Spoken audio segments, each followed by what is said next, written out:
Covid जैसी महामारी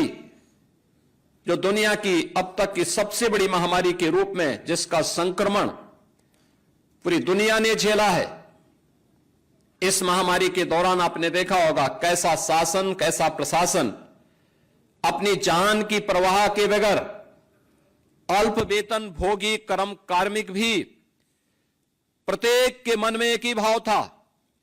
कि हमें हर हाल में इस बीमारी को नियंत्रित करना है, बीमारी के समाधान का रास्ता निकालना है। क्योंकि उस प्रकार की एक नेतृत्व जो भारत और भारतीयता के बारे में,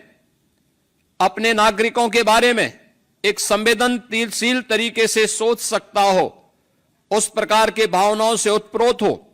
उसका परिणाम भी हम सबके सामने आया था। 1875 में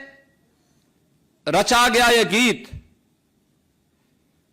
कैसे देश के अंदर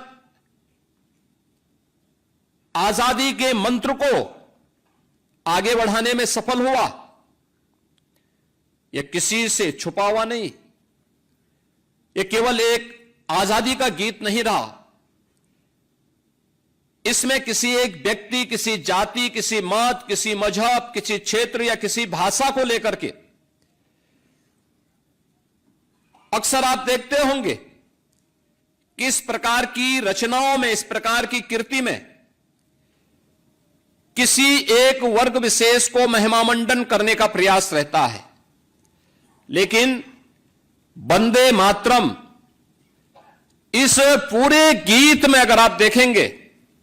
जो संस्कृत और बांग्ला की सामूहिक अभिव्यक्ति को भले ही प्रदर्शित करता हो,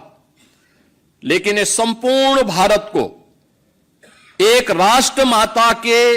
भाव के साथ जोड़ने का एक ऐसा अमर गीत बन गया जिसने भारत की शाश्वत अभिव्यक्ति को देशवासियों के सामने प्रस्तुत किया था। यह वही भाव था जो भारत का वैदिक वाक्य कहता है कि माता भूमि पुत्रोहम पृथिव्या। यह भाव कैसे